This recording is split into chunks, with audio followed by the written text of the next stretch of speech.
Set.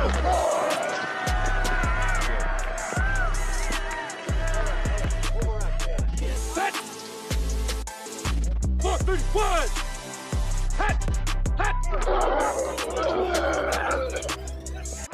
Hey, what's up, everybody? Welcome to the Sunday Morning Quarterback. Today, we are 4 pastors who love ministry, leadership, and sports. It's a wild, wild weekend. Patrick coming from his new Yukon. Patrick, you doing all right today? Yes, sir. Doing excellent.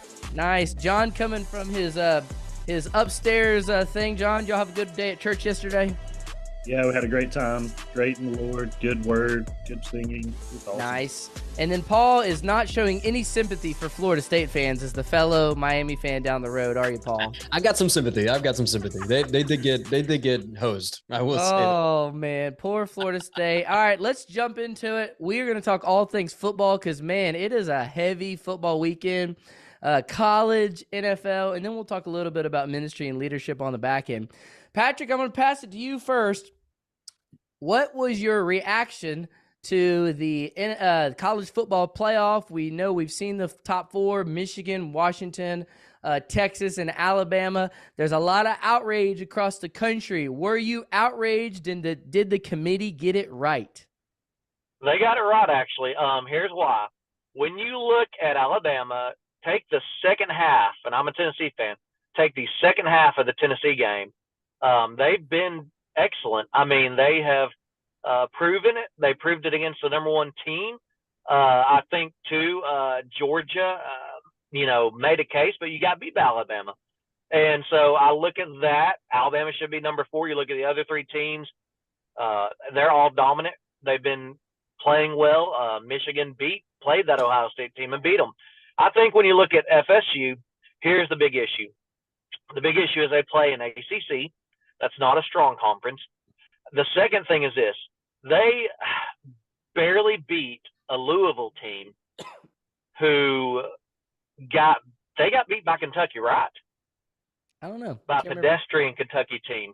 I believe they got beat by a pedestrian Kentucky team and then turn around and barely barely get beaten by Florida State. So, yeah, I don't have any sympathy. I mean, if Jordan Travis is in the game, yes, it's a travesty. I mean, if Jordan Travis was there, I honestly think Alabama gets bumped out if Jordan Travis is healthy. But, that's one of the things they take into consideration is who is there.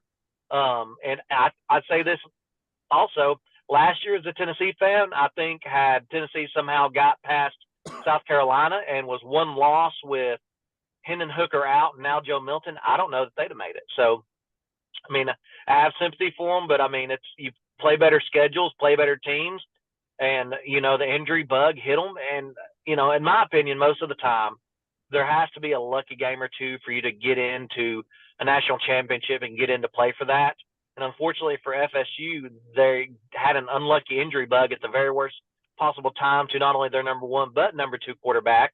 And I think if the number 2 guy would have been in there and they'd have scored maybe 20 or 30 points on Louisville, you could have made an argument. But in the current team that they showed up, for their very last game, you just don't see them being a top 4 team.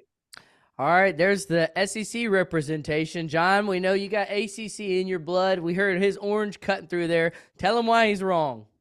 I just think you got to look at, the whole of the season. If you're taking the last 4 games, it's a really unfortunate thing. So you're riding a wave, but you're not. You have to take the whole body of work. I think FSU did what they were supposed to do. They beat every team on their schedule.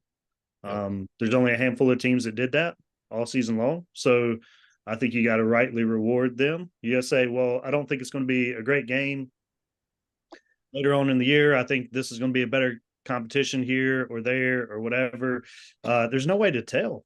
There's just no way to tell. What Alabama shows up in the first quarter, their quarterback goes down. All of a sudden, that argument just kind of flies in the face. I think if you're looking at it, if anything, for sure, FSU got hosed.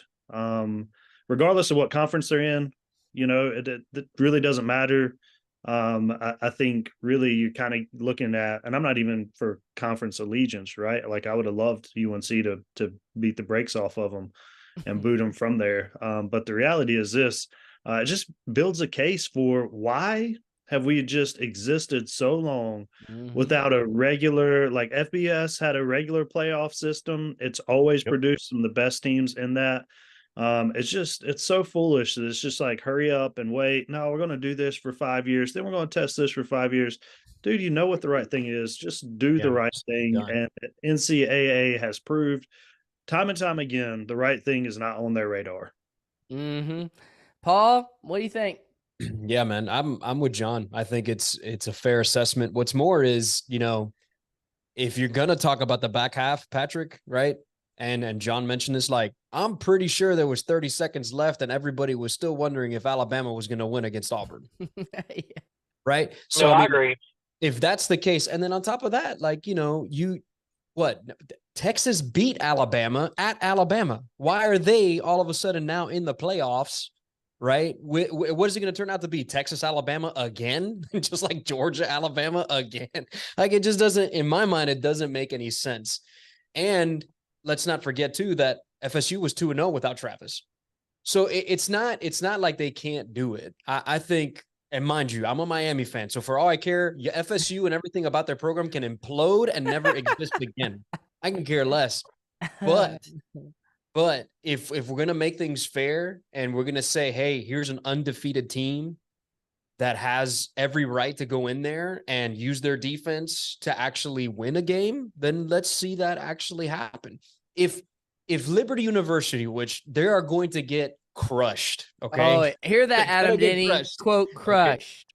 Okay. Crushed by Oregon. If they get their shot against Oregon, then FSU, in my mind, should have their shot against a team that they can go up to play against and then find out if they can make it to the Natty. I mean, it's just weird. Again, like John's point, bro, we need a playoff. We need an actual playoff. This is getting beyond ridiculous. It's about as ridiculous as that who knows where computer for the BCS was that popped out all these ridiculous codes. That year, Auburn had their second national. They had a good team. It's worse than AI. It's like, Here's what caught them. Here's what caught them, and you're right. They wanted to put in the power brands because, let's be honest, like John said, there's politics in it. There's money. You got Texas as a power brand, Alabama's a power brand, and they wanted to put in Texas, but they couldn't put in Texas and not put in Alabama because, it's like, okay, well, or vice versa. You can't put in Alabama and leave out Texas because, etc. And I think it came down to either do we leave the SEC out or do we not? And I think enough of that committee probably had SEC representation. So John, who do you think it should have been? You think it should have been Michigan, Washington, and then if you're putting FSU in, are you saying Texas, FSU?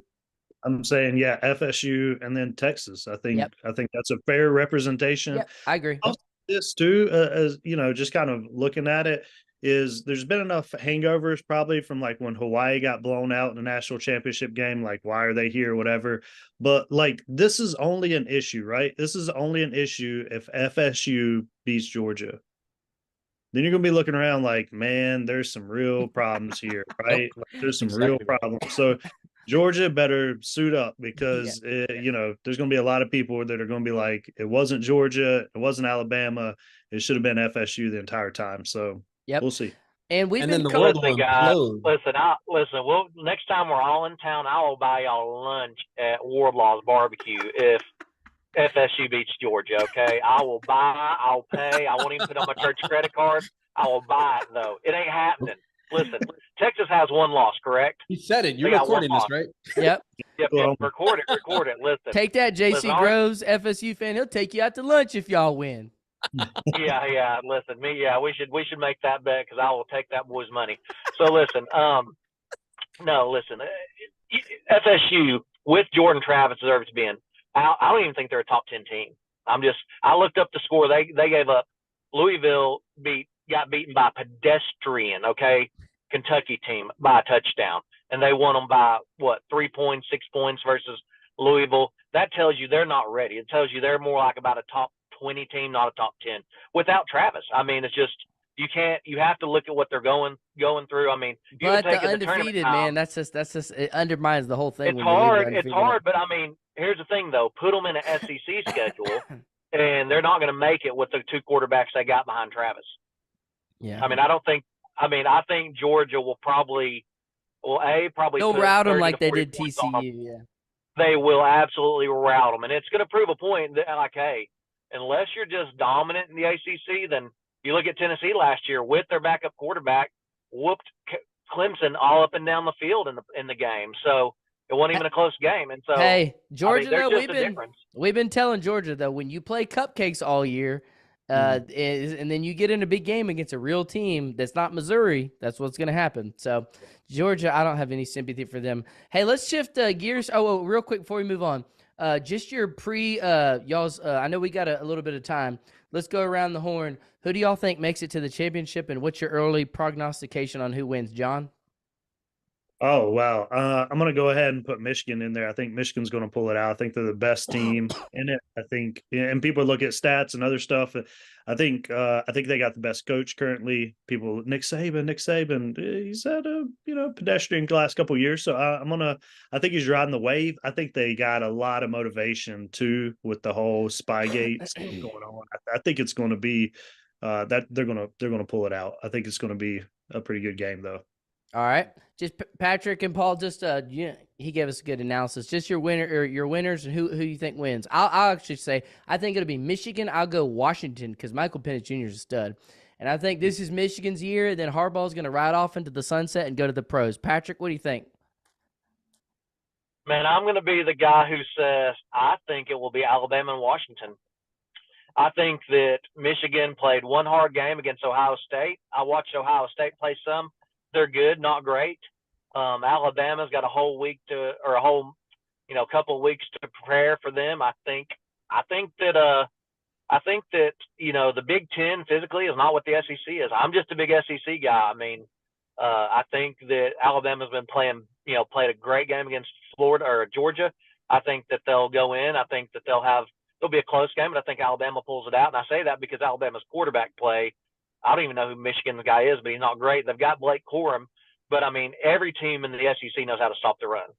And so I think you go in there. I think if Milroe has a decent game, I think they pull it out. And then I think they play Washington. And I will tell you this, I think Washington can beat them because most of the SEC teams' weakness is pass defense.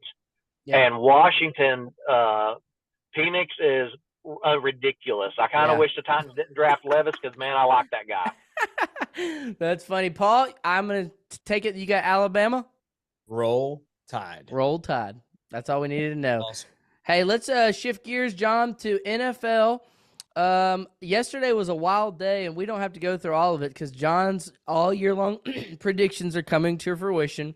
The Niners are ruling the roost. They are. But my and our predictions of Dak and his undervaluedness is starting to show, which John wants to see the playoffs, which is a fair thing. So John, they're coming. Let me side note real quick. The Jordan Love experiment is starting to take a turn. We're seeing, man, he had a touchdown. I texted y'all last night. He spun it. I get what they saw. He's got he's got that wow factor with his rocket arm, and he throws off his back foot, and so we see the Chiefs kind of falling. John, why don't you walk us through your top 5 NFL power rankings today? Let's do power rankings first, top 5 teams, and then and then after that we'll talk about MVP. But what the whole thing's been shaken up with the Chiefs losing last night. Who are your top 5 teams you see today? I'm gonna throw in 3 that I think could all make a play for the number 1 spot in those particular order. I think Miami, San Francisco, and I do think Detroit is finally putting some things together. And so I think they got an easy schedule. They're gonna do well. They're gonna roll into the playoffs. It's not gonna be a problem. But San Francisco, if McCaffrey stays healthy, they're going to be the team to beat. They've been the most consistent, on both sides of the football, and I think that's where even Philadelphia has won some late games and touchdown or less. I think 3 or 4 games. You're looking at Kansas City's dropped some really easy games. The Bills, some of those front runners that we thought. I think this would be the year, and I'm hoping, I guess, that Detroit makes the miracle run. That would be awesome. Outside of that, I know Joseph really wants me to kick in Dallas. It's just too close to the playoffs. I can't do it. I think Philly is still better than Dallas. I know they've not played well, but I still think they're better than Dallas. And I want to see the rise coming up of Jacksonville to continue to skyrocket. We'll see. But they've also got some pretty easy games rolling in. So sorry, I put Dallas at number 6. Oh, 6. Okay. I'll accept that, and I'll show my objectivity. So I'll go 1, 49ers, 2, Ravens. Ravens have been flying under the radar all year. AFC's kind of wide open. I think they could make a push. Eagles, I'll give them their records, they're a few up on everybody. So I'll go Eagles 3. Then I'll go Cowboys 4. Because let's be honest, the Chiefs are not the same this year. They're not. Mahomes and Kelsey are, but they don't have anybody to throw to. And last night, you can't take a L to a Packers with a rookie quarterback, essentially. So I'll go Niners, Ravens, Eagles, Cowboys, Chiefs, and then Miami. Miami's right there on that fringe. How dare you? It depends on who they're playing. If they're on, hey, listen, y'all are like us. Y'all are front runners. If y'all play good teams, you lose. And if you play bad teams, you kill them. Detroit, John, the only thing is they should have lost on Thanksgiving. They really could have lost yesterday. And those are against 2 subpar teams, and they're starting to show some chinks in the armor. So I'll say Dallas is only this high because of Chiefs losing and some of that. But we are coming on at a good time. We'll find out against the Eagles. Either the Eagles, it's all going to catch up with them, and they're beaten and broken down. The thing that helps us is we're on a 14-game home winning streak at home, and we got a little revenge factor going into this week. Here's the interesting thing. If we win Sunday, we're tied with the Eagles for the first in the division. Now, I think they're going to win it because they have an easy schedule here on out. We got to play Miami and Buffalo and Detroit, and so we'll drop some games. So we're sitting in the 5 seed, but I like the resilience that we're showing. Patrick, your Titans stink. So other than that, who's your top 5?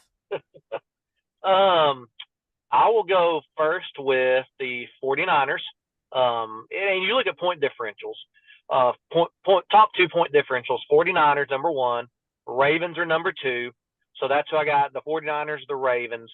After that, 3, I think you could make a case for really 3 teams. I think you could say the Dolphins, the Cowboys, and the Eagles. I think you make to me, that's the top tier is the Ravens and the 49ers. The next tier would be Dolphins, Cowboys, Eagles, maybe even Jags.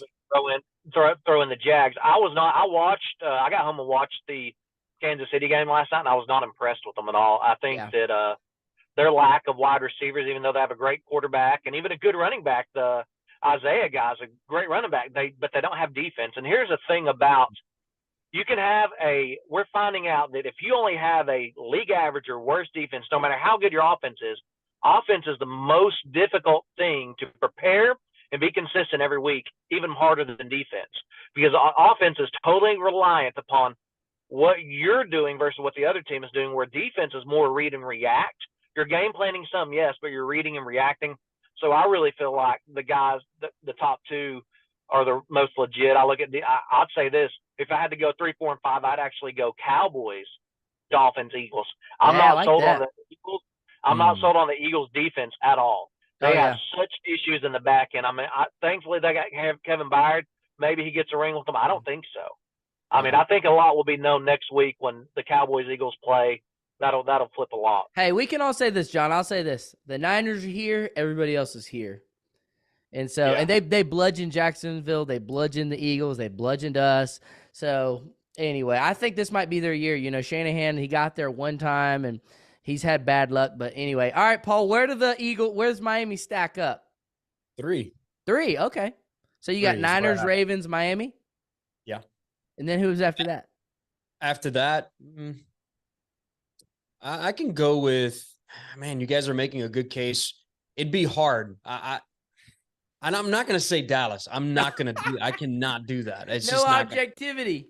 No, I don't care. No, I'll go Eagles for Jags 5. Yeah, I'd say Eagles 3. Yeah, even though they lost yesterday, I still give them 3. No. I really don't. Y'all are downplaying the offensive weapons that Miami actually has. No, they do. I get it that they played against the Commanders, but they are no joke, bro. It's just how the Chiefs just dismantled them. They played in Germany. That game doesn't even count, bro. Get out of here, bro. That game doesn't even count, bro. Not in America. I don't It count doesn't that game. count. Oh Huh? gosh. Here's my pushback on Baltimore. Just because if Lamar gets injured, it's all to piece. Oh, but yeah. they're playing the Rams, not a bad team, 500. They're playing the Jaguars right after that, 8-3. They play the 49ers at 9-3. They play the Dolphins, and then they play the mediocre Steelers. So Baltimore plays the Niners. yeah. Woo! That's a big game, man. So that's what I'm saying. I just feel like they might get 2 to 3 more wins out of that if things go well. Yeah. So who's your second team in the NFL then? Who's if it's clear the Niners, who's number 2? I think it's Miami. Okay. I think the running back coming back healthy is a game changer, man. You just don't know how big of a game changer that is. He was out for like 5 or so games, and they came back and automatically put up 130 yards. So and then Tyreek's a cheat code. It's not even fair when he's out there. It's just absolute. So in good conscience, though, John, in good conscience, if you're putting Miami number 2, Dallas is at least in your top 5. You just don't want to publicly say it. I can't do it, man. I can't do it. All right, let's shift gears. Let's see if I can get you. Maybe in a week or two. Let's see if I can get you here, John. I will say this, Ron, before you go. We'll see if what you're saying, John, and maybe this might be true. Who knows? I don't know. The Dolphins will play the Ravens. We'll see how that goes. They play Dallas in 2 weeks too, Paul. You better buckle up. Michael Parsons is going to put Tua out. Well, they're going to have to. Jerry Jones is going to have to leave, the stadium in tears because you guys are not winning that game. All right. Well, y'all are lucky it's in Miami. All right, John, let's see if I can get you here. Right now, today, who are your top 3? Don't have to be in any order. Who are your top 3 candidates for league MVP? All right. Well, I'm gonna put McCaffrey up there just because he's got 150 more yards rushing than any other running back. Okay. 13 more carries. He's got 12 rushing touchdowns. The next person behind him's 8 rushing touchdowns. Here's the thing. I think he deserves it. Do I think it's going to happen in a pass-happy league? Absolutely not. I think in the next 3 games, CJ Stroud's going to make a case. I think he's going to make a case. I really put him up there. I think he's got some really incredible pathways forward. And then I think Tua. He's playing out of his mind right now, and Tyreek Hill's not going anywhere. Yeah, honestly, all he has to do is take 3 steps back, throw the ball 40 yards. It's going to be a touchdown. It's like watching Madden. Yep. Happened twice yesterday. Just saying. Yep. My only pushback with Miami is they're such a finesse team that if they get against the 49ers or Ravens or what that's just ground and pound, it throws them off. And similar to the Cowboys, we're front runners. Y'all are front runners too. And if we can get out front early. All right, I'll say Stroud. Right now, Stroud. If they make it to the playoffs, Stroud's your MVP. Stroud, Lamar, and Dak. He has put together I think they finally fine-tuned the offense where you're not asking him to be Mahomes, and but he's also showing he's not an accident waiting to happen on interceptions. That was an anomaly. And so he's playing within himself. He's finally, this is year 8. He's at the top of the peak of his powers. He's seeing the field. Now we'll see. I think Eagles, he tore him up last time, so I expect this to be a high-scoring game. He's only lost 1 time against the Eagles, I think, in his whole career. So I'd say Stroud, Lamar, and Dak. And Lamar, he carries so much of the offense that he's got to be with as good as they're playing. Patrick, who you got?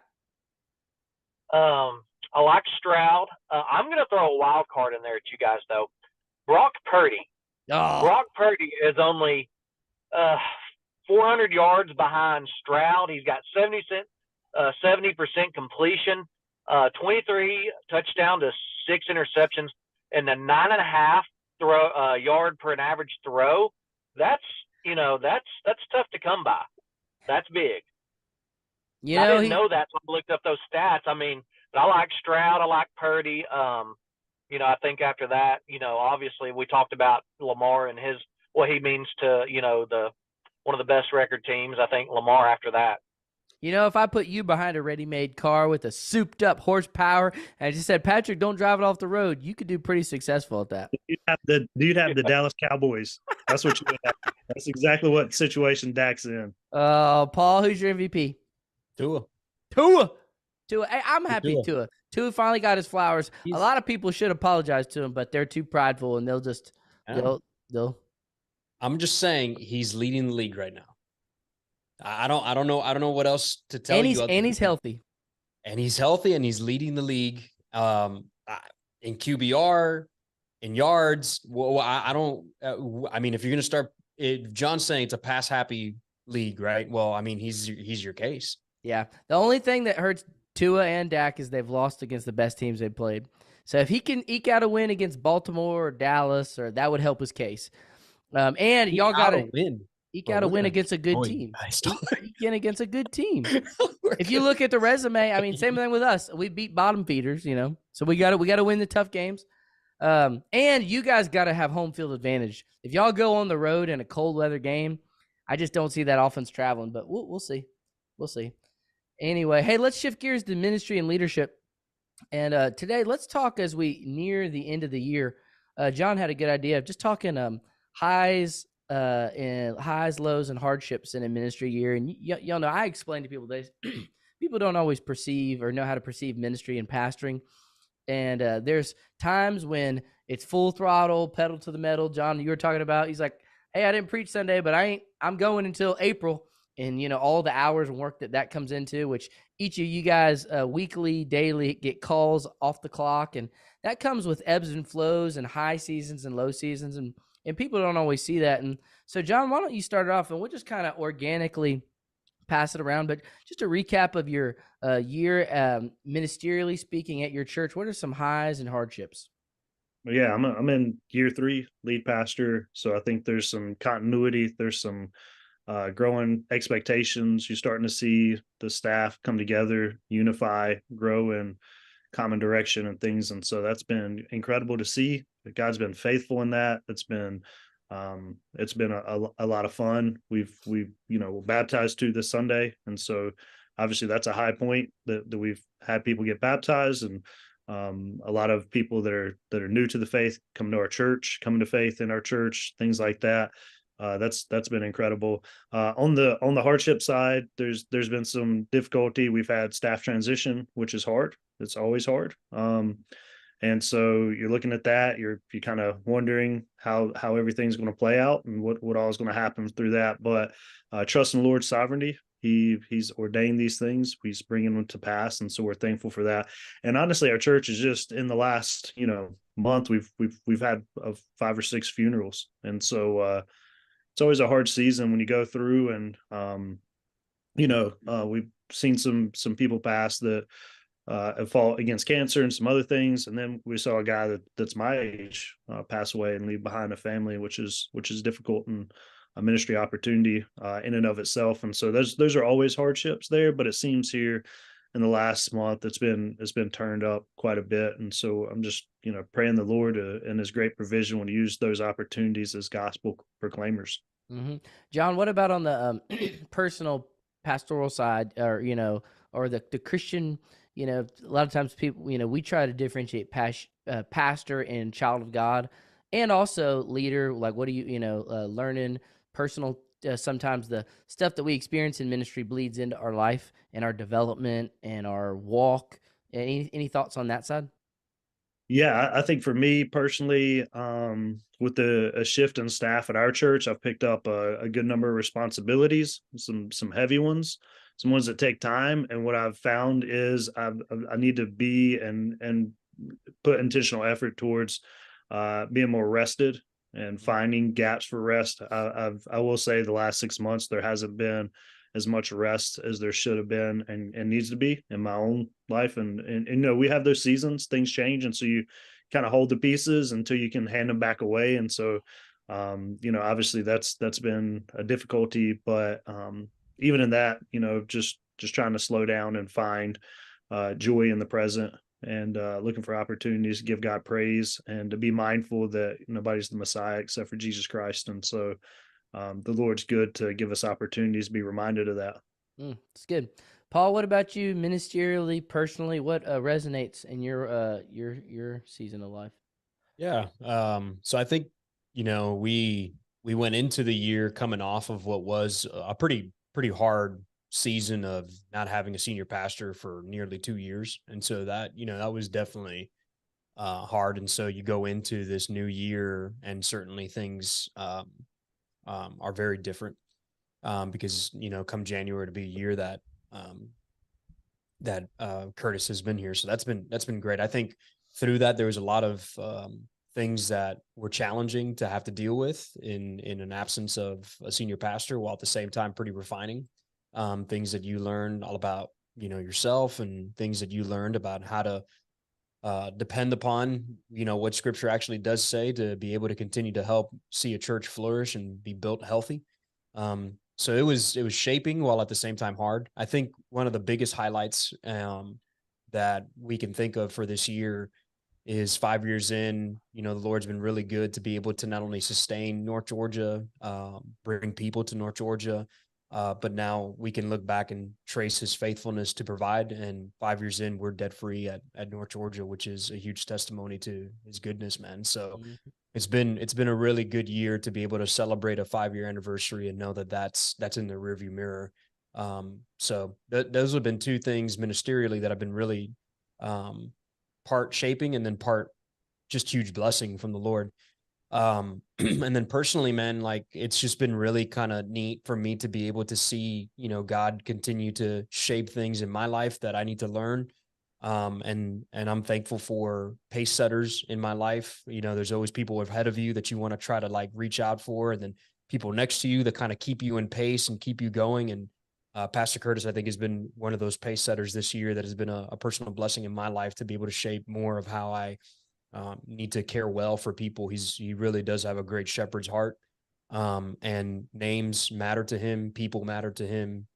Lists of names matter to him. And so it's been awesome. Like to Brainerd this year, we've added over 100 members. We've seen nearly 50 baptisms, which have been fantastic all across our campuses. Like it's been a real encouragement to see that caring for people well really pays dividends, because it's part of what our pastoral duties are. And so just a real shaping of my heart to say, hey, you gotta lead people well. You got to shepherd people well, like Eric said last week, and feed them well.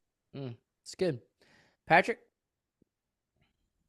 Well, I think going into this last year, we knew we were in a time of transition at First Baptist, and just kind of going through that, I learned a lot. I think one of the cool things is I learned time management between master's degree, full-time job, running a nonprofit, and then the duties picked up with the absence of a senior pastor at the time. I learned time management. It's been kind of really cool because we talk about rest, but one of the secrets to rest is really managing your time well so that there is an increased margin. And I think that that's what the Lord has taught me, is to really order. Moses says in Psalm 90:12, teach us a number of days we may gain a heart of wisdom. And really, he showed me in this year how to be more wise with my time. And by being more wise and really just planning my week out with margin, I've learned how to get more done and still be rested. Yes, there was definitely a season. This probably from like September, when I took actually 12 hours of classes along with everything else. And then, kind of hitting into a high season of ministry with a new pastor, that stretched me too far. But also it reminded me that, like, hey, I'm human, and Jesus, he is a superhero. And my job just to walk in the things he's put before me. And I think one of the coolest things is we're kind of really past COVID. And so getting my students this year to really serve and have these opportunities for them to serve. We're taking a mission trip in a week to South Dakota when they're on their winter break. Summer mission trip, worked with church planners in North Carolina. I think we laid 6 tons of mulch in the community, and we served over 1,000 meals in the community. And then we had 16 baptisms this year in just students. And so, like, those are all just God being faithful, but, just wins. I mean, these kids are growing. I've had another student surrender to ministry and is going to be plugged in and starting college next fall and doing ministry. Both want to do music and possibly youth ministry. So I'm like, bro, come on up, man. You can be my replacement one day. Yep. It's funny. We didn't really talk about the the concept of transitions, but each of us, it's a part of church world. Each of our churches have gone through a transition. And I think one of the things that going through transition that I came back to personally, then ministerially, is back to the basics. And that's why it's so important to have the right mission, vision, values, and alignment. And sometimes it's not the new cutting edge idea. It's just the Matthew 28, love the Lord your God with all your heart, and honing in and leaning into that. And personally speaking, I think, sometimes we can get caught up in all the latest and greatest. And I think sometimes we can undersell, like you're saying, the power of consistency, of just showing up every day. It's not about showing up, hitting the highs, but man, just showing up every day. The Lord has gotten on me to do that, not just mentally, but physically, of health. And when we talk about long ministry shelf life, being healthy, and that's something that I maybe have put on the back burner in the past, that I'm trying to, just have better, little things, going to bed on time. And because we'll sit there and text or read or write and just have a little bit more structure. Ministerially speaking, though, part of back to the basics, my word for this year has just been assimilation. Assimilation is beautiful in the fact that you get to know people. You get to, like, my favorite thing, I think, and one of my favorite things in church is finding a new family that you can tell is just thirsty and craving and desiring community, and then helping them find it, or them having a gift and then getting them in a spot to use it. But assimilation takes work. It takes effort. It takes showing up every day. It takes consistency. It's a lot of, sometimes you pour time into people and it doesn't pan out, and then you got to just keep going. And so we've started to see growth, just getting back to the basics of just showing up and being consistent. And kind of what Patrick was saying too, I think over the past 6 months to a year, we've had 6 of our young adults in our young adult ministry surrender to some type of part-time or full-time vocational ministry call. And so I love that. We had Scott Pace and Shane Pruitt on calling out the called, that whole concept. I've really noticed, just as we have brought in the next generation of interns or residents or whatever you call it, it just breathes life into the church. It brings freshness, new vision, excitement. And it just, and churches that do it well, think back to some of the churches in our area, they plant and harvest the next generation of ministers, so that when the time, the succession of whatever ministry comes up, that next batch is ready. And so that's a philosophical thing that I'm trying to wire in how I do everything I do. Let me try and take somebody with me. Let me coach them up a little bit. Let me, don't just hog it all to myself. And so those would be some highs and lows. We'll end on this thought. Patrick, I'll start with you. Going into next year, and we can keep these short. What's a personal goal or something that you aspire to? And then something ministerially that you would like to see maybe your church or a ministry or something achieve, or a big picture thing that you're going to try to, hey, next year we're going to try to focus in and maybe excel or grow in this. And then personally, what would you say? Goal is finish the degree and then rest a little bit next summer. Then I think ministerially, I think it's just continue to create leaders. And when I think what you hit on is every church needs to be a sending church. Yeah. What does that mean? It means you're raising up the next generation of leaders, whether they stay and serve your church, whether you send them to the mission field, or they get called to another church locally. Our job is to be sending churches. And I think that's the biggest thing in student ministry. That's the reason why I still do it. I mean, is because there is such an opportunity for relationships and to see families come in, assimilate them, raise up leaders, and then watch these families change and grow. And it's such a blessing. And then to see how God is just at work in these students' lives patiently, and watching them be faithful. And the faithfulness is the fruitfulness. And that's one of the things I remind our students all the time is be faithful. It's not about, the big high moments of camp or a mission trip, but it's about what is God doing day to day in your life, because he is building towards those higher moments. As one day when you're maybe a minister, one day you're a, godly teacher or Sunday school teacher or a godly wife or husband. My job is not to prepare them for the teen years. They're already there. My job is to help them navigate the teen years with the focus in on who are they going to be 5 and 10 years from now. And that's the thing I keep on the forefront of the students is you're building who you are in your 20s and 30s today. Mm-hmm. It's good. Paul, what you think?